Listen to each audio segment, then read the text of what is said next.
everybody, Clif here with a brand new video. In today's video, I'm going to be focusing mostly on Yamato. I'm also sad to say that this is not going to be a character video, but I'm sure you sort of figured that out by seeing the thumbnail and the title of the video. Okay. However, this is going to be sort of like a follow-up, or like sort of like a following spin-off to a character video that I made. Okay. So, and I'll have a link down below to that video before. But about a week ago, I made a Carrot's cover story video. After the Straw Hats had left Wano and their, them continuing on with their ventures, not to go into deep spoilers or anything, but we didn't get so much of a goodbye from Carrot. But and because of this, I began thinking of from what we were given from Carrot at the end of Wano, she was basically given that she was going to go back to Zou and become the new ruler of Zou. Now, to a lot of us, that seems a bit strange. It doesn't make a lot of sense. That doesn't exactly make sense. Carrot's not necessarily ready for that. And people bring up Pedro's will, but Pedro's will wasn't necessarily to go back to Zou. So during that video, I sort of went through the whole discussion and the possibility of the next time we could see Carrot would be in a cover story that could help establish Carrot's journey on Zou becoming the new ruler, and then maybe something will lead into her reuniting with the Straw Hats for a better reason. Now, whether or not that turns out to be true, we won't know until next time we see Carrot. So keep that with a grain of salt, but it's just something to throw out there. Now, this is basically going to be the same thing, and even in that video, I did mention I'll do a Yamato one. So basically, this is what we're going to be doing in this video, okay? In this video, I'm going to be going over a general idea of what a Yamato's cover story will be exactly, sort of lay down the possibilities of it and why this could be important, okay? Now, you're probably asking why. Well, we do know necessarily for a long time that Yamato has always stated that she would like to sail with Luffy, right? Yamato has practically stated this so many times, okay? To the point where it almost felt like when Wano would conclude and come to the end, it almost felt like a done deal, even if Luffy hadn't known about it yet. I mean, to us, the fans, it felt like it was a done deal no matter what. And then all of a sudden, there was this this curveball thrown at us unexpectedly, and it's wow, was no one watching that ball? Oh, you remember what they say? You gotta keep your eye on the ball. Keep your eye on the ball. Unfortunately, no one's eye was on the ball, and we got hit by the curveball. So Yamato is apparently staying behind in Wano, instead of actually traveling with Luffy and them, okay? So, and because Yamato is going to be staying behind, I figured the best way to Oda to keep up on Yamato and stuff like that is if he featured a cover story to help sort of direct a new story for Yamato and how this could be, okay? Now, for Yamato necessarily, we basically have to go over reasons why Yamato stayed behind in Wano in the first place, okay? So right before the Straw Hats had actually left and stuff like that, during when the Wano festival was concluding, when they decided to hold the festival after Kaido and everyone was defeated, there was a moment where Green Bull, one of the three main admirals, Aramaki, had showed up, okay? And during that moment, Yamato was one of the ones who stepped in order to hold back Aramaki, okay? Momo did not want Luffy and the others no, but Yamato was there necessarily, and Yamato was the only one who could really put up a good fight against Aramaki, because Yamato was the only one who actually knew hockey to a very good extent. I mean, Yamato's hockey level or training isn't much like how Luffy's is, or even how Yamato's father's was, but even Aramaki mentioned that Yamato's hockey is pretty strong, but it wasn't enough to fully take down Aramaki in one shot, okay? It wasn't until red hair Shanks, Shanks came in, and when he let out his hockey, did it manage to cause a pain in Aramaki, which caused him to leave. And because of this basically made Yamato realize because of this, because Aramaki had suddenly came into the Wano territory, and Yamato had mentioned that it was because of someone's strong hockey that he was able to walk away. And that basically led to Yamato sort of making a last-minute decision. Now, at first, Yamato gave Momo the reason why she is choosing to stay behind, because she wants to follow in Oden's footsteps. Oden started his journey in Wano. He traveled around Wano, so that's what I want to be like Oden, so I want to do the same thing. However, the problem here with that is that a lot of people still bring this up, is that yeah, that's what Odin did, but that's not what he wanted, okay? Like, you're saying you want to be like Odin, but to be like Odin would be to do what Odin wanted, okay? Odin only traveled Wano because he didn't want to stay in place one time. Like, he couldn't necessarily leave Wano at all. He didn't have like a sailing, like he wasn't like a professional sailing. There was no way for him to leave Wano necessarily, and he didn't want to stay in one place for so long. So he just wanted to like, so he said, "Fine, then I'll just travel around." Because like, and I've said this before in a couple of previous videos, when this came up, that technically speaking, if Whitebeard had shown up before Odin had met the Scabbards, before he actually met the Scabbards, okay, if he had actually shown up afterward, or I mean not afterwards, but before that, then Odin would immediately jump for the chance to just take the chance and go for it and just try and get out of there as soon as possible, okay.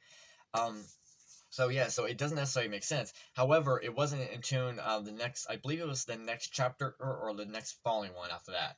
That was when we got a flashback, sort of revealing the real reason why Yamato actually chose to stay behind, and that's because Yamato had mentioned that because it was only because of someone's strong hockey that Wano was able to be protected.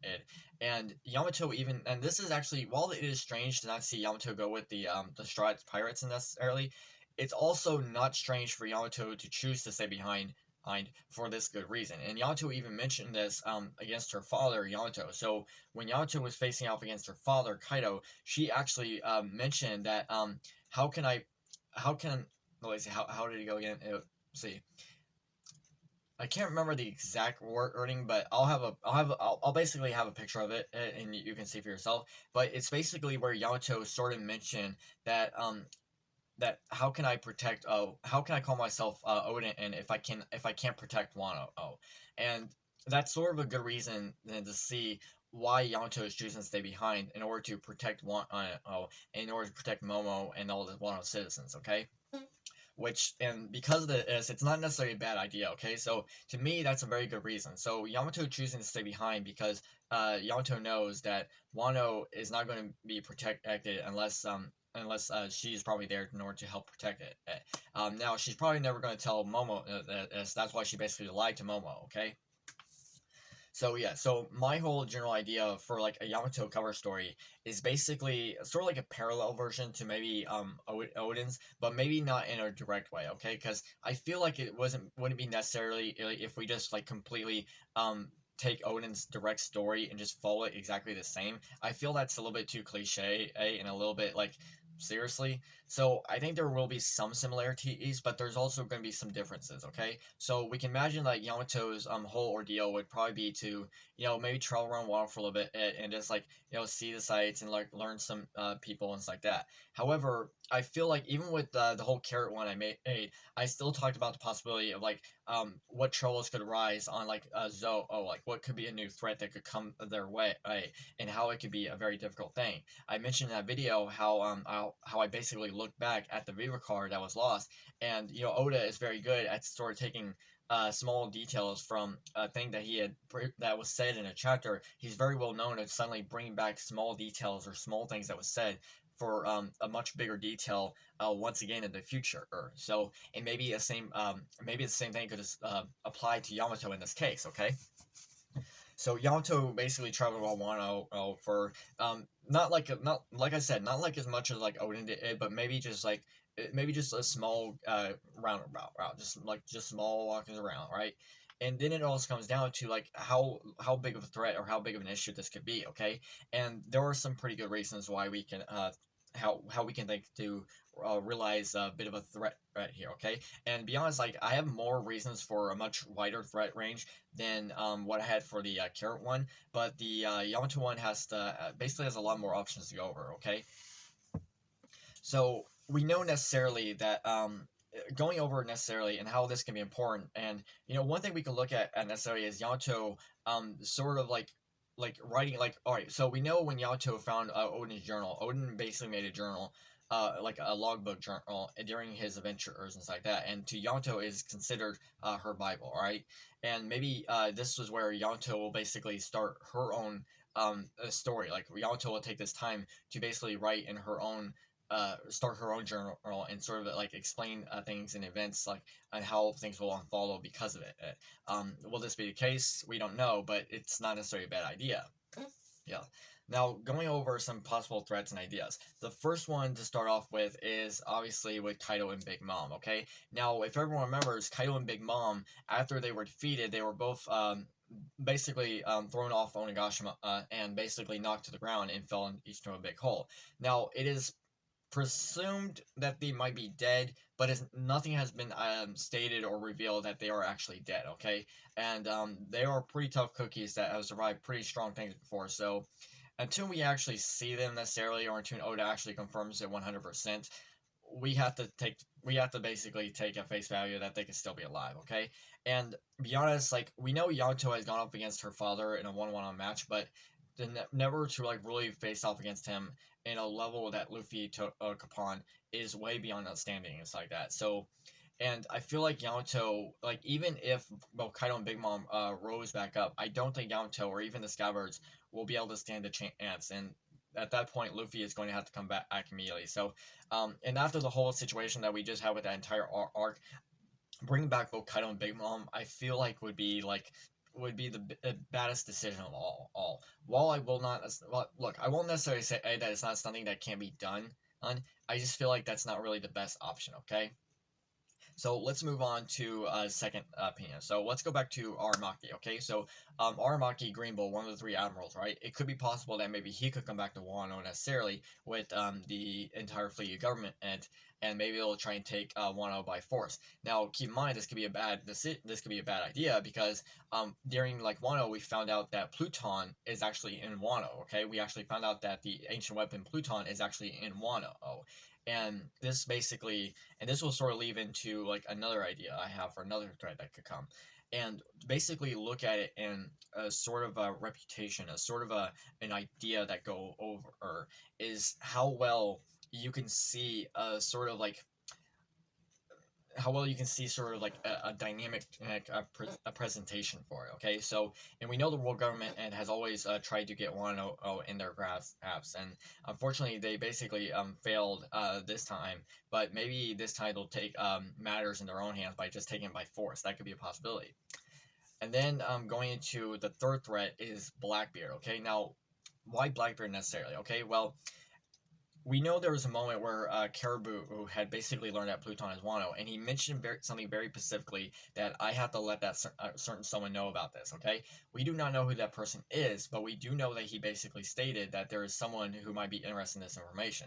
Who that is, we don't know, but the biggest fan theory of all that everyone is going with is that it's maybe Blackbeard, alright? It could be someone else, but for face value, the most epic one of all is obviously Blackbeard. So we'll just have to stick with Blackbeard, right? And I feel like Blackbeard can make more sense. So, and we could see this as a good idea that maybe if Blackbeard gets this information. Now, we also have to think about like how this could actually work necessarily, okay? Because we know Caribou is right now on the Sunny ship, all right? So Caribou is actually trapped in a barrel, all chained up on the Sunny ship, sailing with the Straw Pirates. Obviously they're going to dump him off somewhere as soon as they get the chance. So, and that sort of like sort of leads into sort of like the ongoing possibility of like how this will basically turn out and how this will come be eventually. So, and to be honest, like if that's the case, and because Caribou is actually on the Sunny ship in a barrel, it doesn't seem likely that it could basically lead to that, because if we are starting with the Yamato cover story where Yamato is traveling around Wano first, and then all of a sudden then all of a sudden we basically have a Blackbeard show up because Caribou told him. It would also have to basically sort of leave into details like how did Caribou get this information to Blackbeard when he was all the way over there. So there would be sort of like a missing piece of the puzzle that would need to be explained, like how that came to be. Now we do know like necessarily the cover stories don't always take place in the same present time as the series going on now. Like the German Devil 6's cover page is taking place like only just like after the whole cake practically ended and stuff like that, not long after that came to be, only maybe like a couple days afterwards. So, and because of that, it does seem like there might be some problems arise. Okay, now we could necessarily think that maybe it would be possible that Oda might start with the carrot cover story first, and then maybe move on to the Yamato one. And who knows? Maybe Yamato would get two cover stories. I don't think that would be the case because I don't think many characters have gotten like multiple cover stories and only sticks to one. So let's just take at face value Yamato only stick for one. Okay.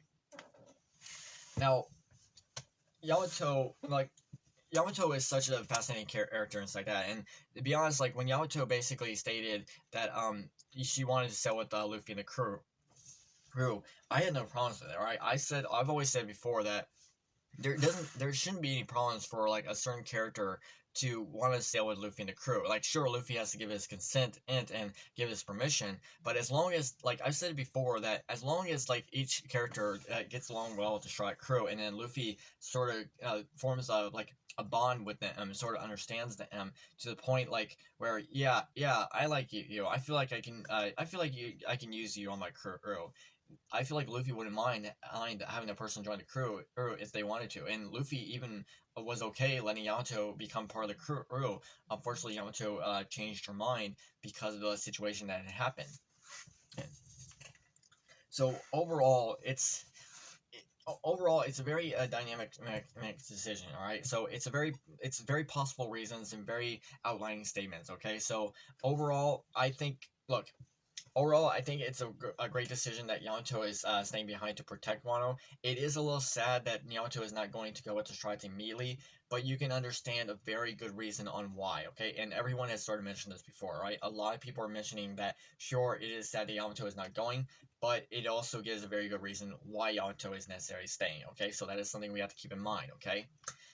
So overall, I can basically see that maybe the next time we actually get Yamato will be during a cover story. How that cover story will play out, how it will turn out to be, we don't know. It is so many possibilities, okay? But hey, that's pretty much all I have for this video. I can't think of anything else in general. Just going over a simple genetic idea, like simple general idea, like how a cover story for Yamato could basically be. So yeah, so hey, that's all I really got. So hey, thank you so much for joining me for today's video. If you did see the video and you did like the video, please let me know by smashing that like button, okay? I need to know that you liked the video by smashing that like button, okay? I gotta know that.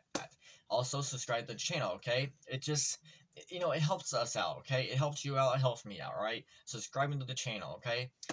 Hey, and then hitting notification bells and whatever else comes our way, okay? Well, whatever else there is, okay? It can be so many things, right? We're here to basically please each other, okay? So hey, that is all, and you all have a great day. Hey, and goodbye to goodbye to Yamato too. Enjoy your adventure on well, I hope we'll meet again someday. Hey, so bye everybody.